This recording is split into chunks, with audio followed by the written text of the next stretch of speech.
আসলে ফরেন্সিক অ্যাকাউন্টে আমরা তো সবসময় যে স্ট্যাটিউটরি যে অডিটটা আছে এটার সাথে বেশি পরিচিত, ফাইন্যান্সিয়াল অডিট যেটা হয়, ইয়ারলি যেটা হয় আর কি।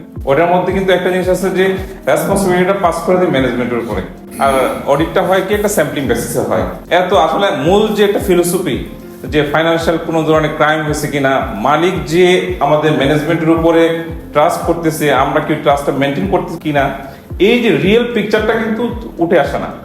যার কারণে এই সমস্ত অকারেন্স গুলো হয়, ফাইন্যান্সিয়াল যে সমস্ত এমবেজলমেন্ট যেগুলো হয় এগুলো হয়। মনোয়ার ভাইয়ের লেকচার তো আমি অনেক আগে থেকে শুনতাম। আমাকে সবচেয়ে আরো ভালো লাগছিল সাজ্জাদ স্যারের, হ্যাঁ, ওনার যে প্রেজেন্টেশন বা ফরেন্সিক যে ইনডেপথ যে অ্যানালাইসিস গুলা, এটা খুবই ভালো লাগছে আসলে। আমি অলরেডি প্ল্যান করছি আমার এমবিএর সাথে আমি আলাপ করবো যে আমার আপনাদের যে এমবিএ প্রোগ্রাম লঞ্চ হতে যাচ্ছে, ইনশাল্লাহ আমি এর সাথে ইনকর্পোরেট হবো। তো আমি এই কোর্সটা আসলে খুব এনজয় করেছি।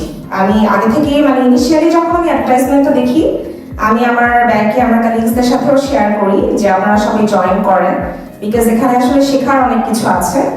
স্যাররা যখন পড়ায় আমার খুব ম্যাজিক্যাল লেগেছে প্রত্যেকটা ওনাদের ডিসকাশন। আমার মনে হয় যে প্রত্যেকটা লুপে লুপে কিছু কিছু নতুন আমি শিখেছি। ইন্টারনাল অডিট করতে হয়, মাঝে মধ্যে বিভিন্ন জিনিসের অডিটের টিম মেম্বার হিসাবে থাকতে হয়, যার কারণ হচ্ছে এক এক সময় এক এক ধরনের প্রবলেম আমরা ফেস করি।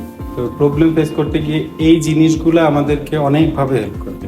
আমার আইপিএসে যেটা হচ্ছে বিভিন্ন রকমের যে ফ্রডগুলো যেগুলো হয় ওখানে বিভিন্ন প্রজেক্টগুলোতে আমাকে আসলে বিভিন্ন সময় রাখা হয় আর কি। সো বেশ কয়েকটা ফ্রডে আমি কাজ করেছি।